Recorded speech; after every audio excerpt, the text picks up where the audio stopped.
آنچه که نقشه‌ها دارن نشون میدن، در نیمه دوم آذر ماه ما بارش‌های سنگینی رو پیش روی داریم. قابل توجه همه عزیزان در جریان باشن، بارش برف و بارون.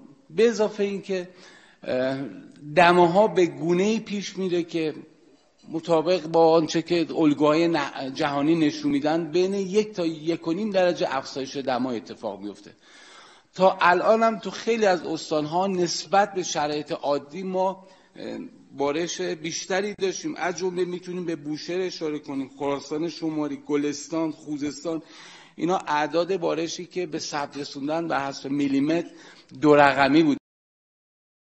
خبر خوب این که سامانه بارشی این هفته از دوشنبه وارد میشه. این هفته از دوشنبه باعث منتظر بارش باشیم. از نواحی غربی وارد میشه و کل استانهای غربی و همچنین شمال غرب رو